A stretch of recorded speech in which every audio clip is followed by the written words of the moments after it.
기도하였습니다. 하나님, 우리 눈에 아무것도 보이지 않는다 하더라도 늘 우리와 함께 하시고 일하시고 역사하시는 하나님을 믿게 하여 주시옵소서.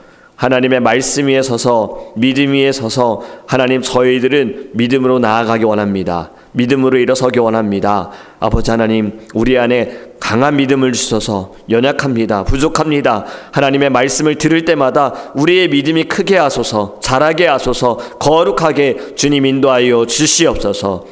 모든 것에 선하신 하나님의 그 뜻대로 나타남을 믿게 하여 주시옵시고, 이 또한 합력하여 선을 이루시는 하나님의 그 은혜를 바라보게 하여 주시옵소서. 하나님, 말씀을 통해 힘을 얻게 하시고 주님 앞에 기도할 때 아버지의 뜻이 이루어질 수 있도록 성령께서 역사하여 주시옵소서. 감사하며 예수님의 이름으로 기도합니다. 아멘. 오늘 우리에게서 하나님의 말씀은 요한일서 5장 1절에서 4절입니다. 요한일서 5장 1절에서 4절입니다. 제가 가지고 있는 성경책은 신약성경 393페이지입니다. 요한일서 5장 1절에서 4절입니다.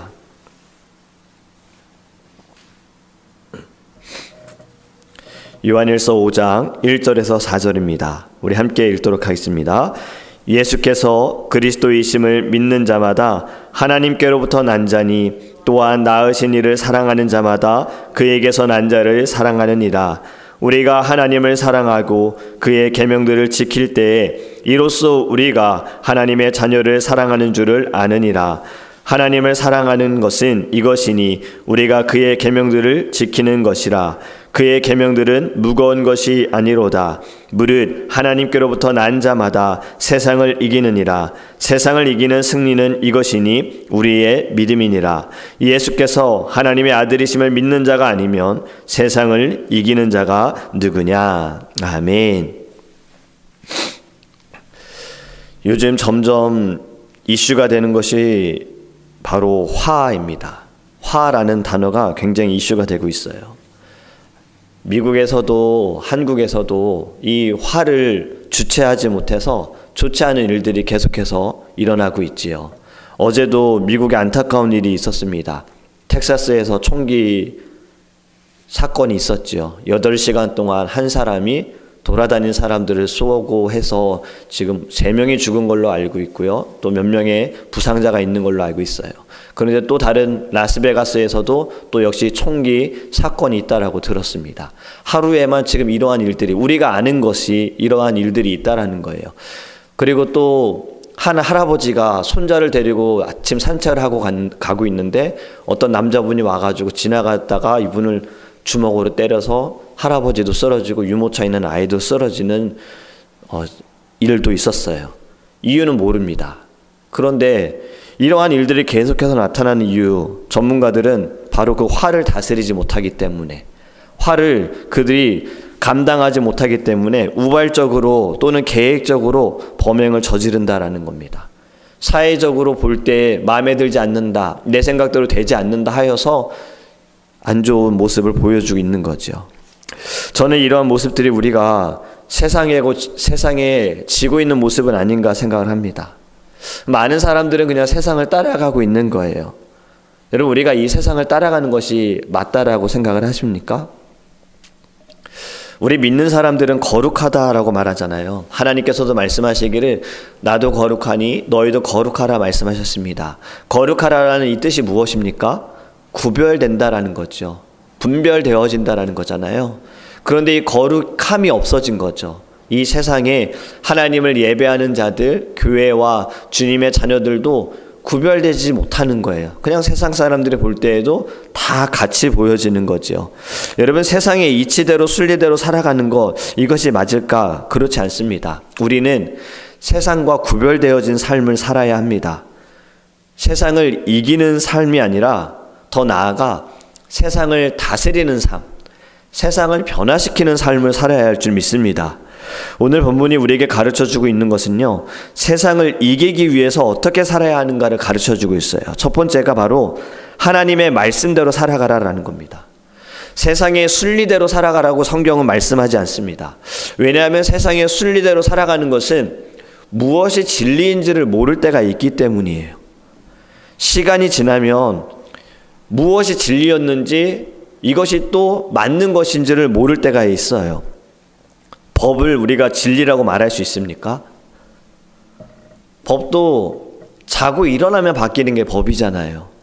제가 미국에 와서 지금 이제 내년이면 20년인데 이민법이 얼마나 많이 바뀌었는지 몰라요. 그래서 유학생들은 또 여기에 오신 그 아직 영주권이나 시민권을 받지 못한 분들은 늘 불안하고 초조한 거예요. 또 어떻게 법이 바뀔까? 달라질까? 정부가 바뀌고 또 사람이 바뀌면은 달라지는 게 법이잖아요. 그렇기 때문에 법은 진리가 아닙니다. 물론 그렇다고 해서 법을 우리가 지키지 말아야 하는가? 그건 아닙니다. 예수님께서도요, 이 땅에 오셔서 이 땅의 모든 법과 예절과 문화들을 존중하셨습니다. 그리고 예수님도 지키셨지요. 하지만 우리가 중요한 것은 이 모든 것들은 진리가 아니다라는 거예요. 우리에게 진리는 오직 말씀입니다. 하나님의 말씀만이 우리에게 진리인 거예요. 말씀은 영원토록 변함이 없어요. 아브라함 이전 때부터 하나님께서 아담과 하와를 통해 약속하셨던 모든 것들이 지금까지 와서도요, 1.1에 단 하나도 틀린 것이 없고 변한 것이 없다라는 것을 믿으시기 바랍니다. 그렇게 우리가 세상을 이기기 위해서는요, 다른 것이 아니에요. 말씀을 의지하고 말씀대로 살아가야 하는 거예요. 예수님께서도 사단을 이길 수 있는 것은 그냥 예수님의 능력으로, 예수님의 말 한마디로 이길 수 있으나 말씀으로 이기셨어요. 우리에게 보여주신 거예요. 말씀으로 너희도 이길 수 있다라는 것을. 여러분, 우리가 왜 예배 시간에 말씀을 듣습니까? 가끔은요, 굉장히 좀 우리가 하나님께 예배함에 있어서 찬양도 해야 하고요, 기도도 해야 하고요, 말씀도 들어야 하잖아요. 이 모든 것이 예배 안에 있어요.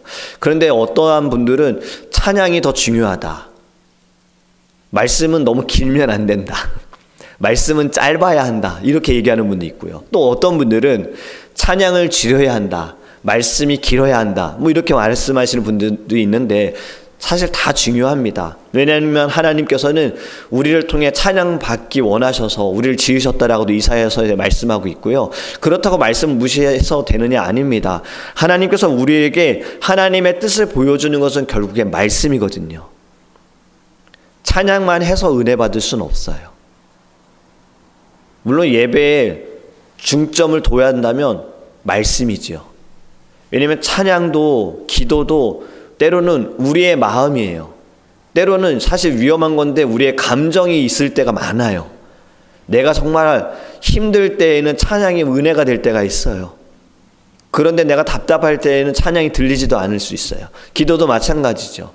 그런데 말씀은 하나님께서 우리에게 약속하신 것이고 하나님의 뜻이 이 말씀 속에 다 기록이 되어 있습니다. 그렇기 때문에 예배에서 어찌 보면 가장 중요한 것은 말씀인 거예요. 지금 성경에서도 말씀하기를 말씀을 통해서 하나님은 진리를 보여주시는 거거든요. 그렇게 우리가 말씀을 듣고 또 우리가 때로는 성경 공부도 하는 이 모든 것들의 이유는요, 진리를 더 알기 위한 거예요. 진리를 바로 알기 위해서인 거예요. 여러분, 예배에 목숨을 걸어야 한다라는 말이 있잖아요. 그 목숨을 걸어야 한다는 것은 내가 오늘 이 예배를 통하여서 내 생명을 다하겠다라는 겁니다. 그것이 마음을 다하여 정성을 다하여 힘을 다하여 주 너의 하나님을 사랑하라, 그것이 예배를 통해 나타나는 거예요. 그렇게 여러분, 우리가 말씀을 들을 때 또 성경 공부를 할 때에도요, 무엇이 진리인지를 바로 보아야 하고 그 진리를 통해서 세상을 이길 수가 있다는 겁니다. 에베소서 6장 12절에서 18절의 말씀에 보면요, 하나님의 전신갑주에 대해서 말씀하고 있잖아요. 그 중에 이러한 말씀이 있습니다. 구원의 투구와 성령의 검, 곧 무엇을 가지라고 합니까? 하나님의 말씀을 가지라고 해요. 그리고 모든 기도와 간구를 하되 항상 성령 안에서 기도하고 이를 위하여 깨어 구하기를 항상 힘쓰며 여러 성도를 위하여 구하라. 아멘. 성령의 검, 곧 하나님의 말씀을 가져라. 이미 받은 이 말씀을 가져라 라고 말씀하고 있는 것은 우리의 삶이 이 말씀을 붙들고 이 말씀을 의지하며 살라라고 말씀하고 있는 거예요. 여러분, 우리는 기도할 때 늘 성령 충만함을 위해 기도해야 합니다. 우리의 심령이 뜨거울 수 있도록 기도해야 합니다. 말씀을 들을 때 우리의 심령이 뜨거워질 수 있도록 기도해야 하는 거예요. 여러분, 세상을 한번 보면 어때요? 점점 세상을 보면 볼수록 우리의 심장이 뜨거워집니까? 사실 우리의 심장이 차가워지고 있진 않나요? 여러분, 심장이 차가워진다는 것은 사실 죽은 것을 의미하잖아요. 현재 교회들의 문제가 무엇입니까? 세상과는 다를 게 없다라는 거죠. 구별되어야 하는 교회도 왜 교회 안에서 서로가 사랑하지 못하고 문제가 생겨나는가? 교회 안에서도 따뜻하기보다는 차갑기 때문에. 여러분, 바로 세상을 다스리고 이겨야 하는 교회도 세상을 따라가다 보니 교회도 점점 차가워지는 것으로 인하여 사람들이 교회에 대해서 그렇게 좋게 보지 못하는 거예요. 그렇다면 이 모습을 통해서 우리가 깨달아야 할 것은 무엇이냐면 무뎌진 마음을 우리가 깨워야 합니다. 우리 찬양 가운데에도 메마른 땅에 성령의 단비를 부어주소서라는 찬양이 있잖아요. 우리의 모든 메마른 심령에 말씀을 통해서 이것이 성령의 단비로 변화가 되어져야 하는 거예요. 여러분, 우리는 뜨거움을 회복해야 돼요. 그러기 위해 성령 충만함을 간구해야 합니다. 여러분, 말씀을 듣고 교회 밖을 나가면서 잊어버릴 것이 아니라 말씀을 계속해서 생각을 해보는 거예요.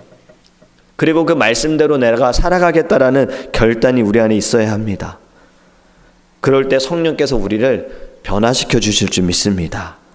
4절 말씀에도 이렇게 말씀하잖아요.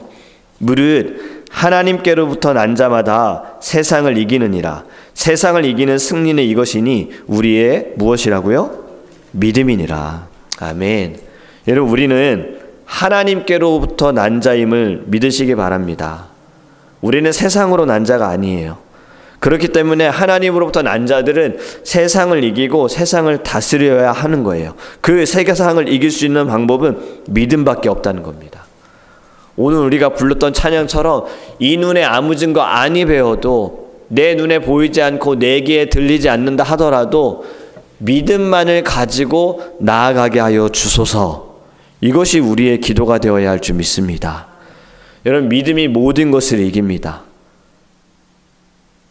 믿음으로만 이런 유가 나타난다 하셨잖아요. 믿음으로 사는 자만이 세상을 다스릴 수 있어요. 여러분, 교회에도 하나님께서 원하시는 것은 일하는 자들이 아니라 믿는 자들을 하나님은 찾으시는 거예요. 선교지도 마찬가지입니다. 물론 선교지는 일해야 할 것들이 너무나도 많지요. 얼마나 많은 일들을 해야 합니까? 다 새롭게 시작해야 하고 영혼들을 끌어안아야 하기 때문에 거기는 아침부터 저녁까지 그냥 늘 사역인 거예요. 사역만 해야 되는 거죠. 그런데 하나님께서는 교회 안에 일할 사람들을 세우는 것보다 더 중요한 것은 믿는 자들을 찾는 거예요. 믿는 자들을 세우는 거예요. 선교도 결국에는 일할 사람들을 세우기 위해 선교사님들 선교하는 거 아니잖아요. 믿는 사람들, 믿어서 하나님을 예배하고 천국에 갈 수 있도록 이끌어주는 것이 바로 선교의 사역이지 않습니까? 여러분, 중요한 것은요, 믿음으로 사는 겁니다. 믿음으로 사는 자만이 세상을 다스릴 수 있다는 거죠. 혹시나 우리의 모습이 세상에 내가 지금 쫓겨 사는 모습으로 느껴집니까? 그러면 좀 우리 눈을 떠야 되는 거예요. 믿음으로 산다는 것은 결국에 영적인 눈을 뜨는 겁니다. 믿음의 눈으로 바라보는 거예요. 그럴 때 우리가 말씀을 의지하고 기도함으로 나아가면 성령께서 이미 앞서 가셔서 우리를 그 은혜 가운데 하나님께서 가시는, 하나님이 인도하시는 그 영광의 길로 우리를 이끌어 주실 줄 믿습니다. 더 이상 여러분, 우리 겉모습만이 예수가 아니라요, 정말 우리의 뼛속까지 오직 예수, 오직 말씀, 오직 은혜, 오직 성령 충만, 오직 소망, 이것이 가득 채워지기를 간절히 원합니다. 여러분, 세상을 이길 원하십니까? 세상을 다스리게 원하십니까? 교회가 해야 할 것은 바로 세상을 변화시키는 거예요. 제가 지금 읽고 있는 책 중에 하나가요, 죽은 교회를 부검하다라는 책을 다 읽었고 이제 그분이 쓴 또 다른 책을 읽고 있어요. 누가 내 강대상을 옮겼는가라는 책 제목이거든요. 어제도 그 책을 읽다가 좀 잠이 들었는데, 죽은 교회를 부검하다라는 이 내용도 미국 목사님이 쓰신 책입니다. 이 땅의 많은 미국의 교회들도 죽어가고 있는 것을 이분이 분석을 하셔서 왜 이러한 일들이 벌어지고 있는가, 어떻게 죽은 교회를 살릴 수 있는가에 대한 이야기를 하셨고, 책 내용이 너무 좋아서 우리 재직들하고 리더들하고도 이 내용으로 또 함께 공부를 좀 해야겠다는 생각을 가지고 있어요. 그런데 어저께 제가 읽은 책도 보면 누가 내 강대상을 옮겼는가, 이것도 어느 한 목사님이 이 조사하시는 이 책을 쓰신 목사님에게 편지를 쓰시면서 이분이 그 책을 쓰셨던 건데, 어떠한 일이냐면 이분이 어느 큰 이제 교회에, 오래된 역사가 있는 교회에 담임으로 가시게 된 거예요. 그리고 그곳에서 말씀을 전하시면서 본인도 설교 스타일도 달라지시고 사람들이 점점 모이게 되어지고, 나이가 많으신 분들이든 젊으신 분들이든 막 사람들이 점점 모이게 되었다는 거예요. 점점 교회가 부흥하게 되어지고. 근데 이분의 이제 스타일이 좀 젊게 가야지라는 생각을 가지고 계시다가 어느 순간 강대상이 너무나도 고전적이다 싶어서 목사님이 좀 세련된 걸로 바꾸셨어요. 그런데 그걸로 인해서 많은 성도님들이 시험에 드셔가지고 상처를 받으셔서 이제 목사님에게 좀 많은 어려움이 왔다라는 걸로 이제 책이 시작이 되어집니다. 근데 이분이 이제 얘기하시는 게 무엇이냐면, 그 책에, 저도 이제 아직 이 책은 다 못 읽었어요. 근데 어제까지 읽은 내용이 뭐냐면, 강대상이 물론 우리가 하나님께 예배하고 말씀이 선포되어지는 것이기 때문에 중요한 것이잖아요. 그래서 어릴 때는 사실 이곳에 우리 올라오는 것도 금지가 되어 있었습니다. 제가 어릴 때는 저희 교회는 그랬어요. 사실 여기는 여성분들은 못 올라오게 하셨어요. 아이들도 못 올라오게 했어요. 어른들도 올라오실 때는 항상 기도하고 올라와야 하는 곳이었어요. 그만큼 여기는 거룩한 곳이라는 거죠. 우리 어른들은 늘 그런 마음으로, 저는 그것 또한 나쁘다고 생각하지 않아요. 왜냐하면 그만큼 하나님을 경외하는 마음이 있는 거잖아요. 제가 전에 말씀드린 것처럼 유대인들이 안식일을 거룩히 지키는 그 마음처럼 우리도 주일을 지켜야 하는 거잖아요. 왜냐하면 그들은 안식일은 너무나도 귀한 날이다, 하나님께만 집중해야 되는 날이다라고 그들은 지키고 있는 거잖아요. 그 마음으로 예전에 어르신들은 이곳이 거룩한 곳이다, 이곳은 하나님의 영광이 있는 곳이다 해서 늘 조심하셨어요. 어떤 분들은요, 여기도 지나가지 않으셨어요. 일로 가야 할 때, 오른쪽에서 왼쪽으로 가야 할 때 이렇게 돌아가셨어요. 여기 어떻게 내가 여길 지나가느냐, 이렇게도 생각을 하셨거든요. 그러한 마음들을 가진 이제 성도님들이시다 보니까 목사님이 그 강대상을 그냥 본인 스스로 바꾸신 거예요.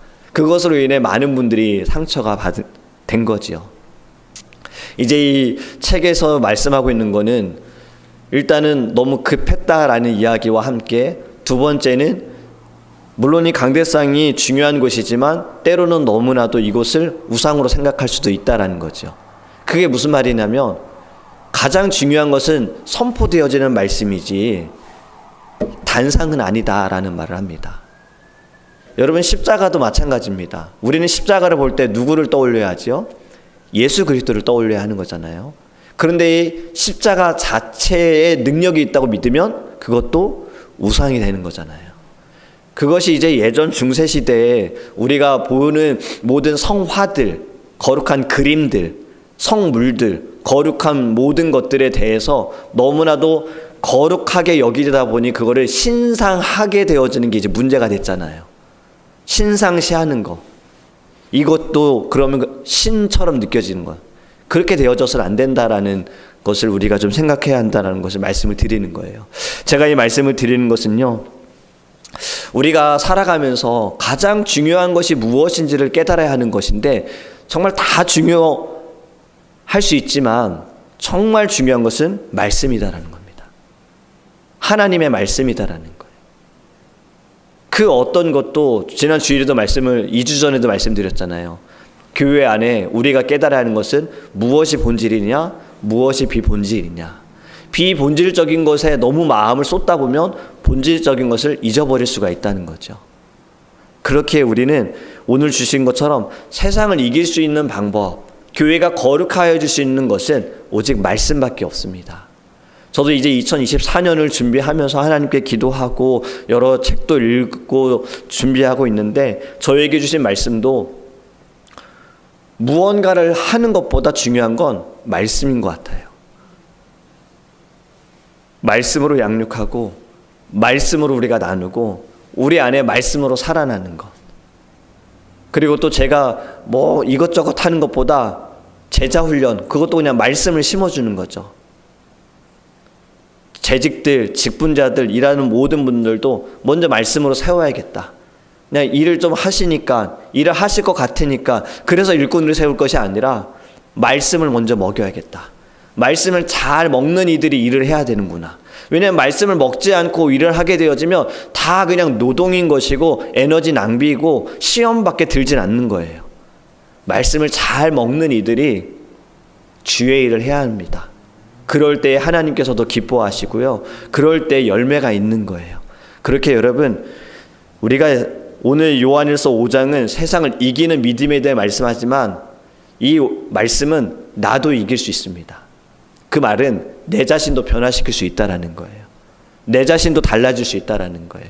그래서 우리는 말씀을 통해 우리가 먼저 변화되기를 원해요. 나의 연약함, 나의 부족함을 깨닫고 나를 새롭게 하여 주시기를 주님께 간구하기를 주님의 이름으로 축복합니다. 아멘. 우리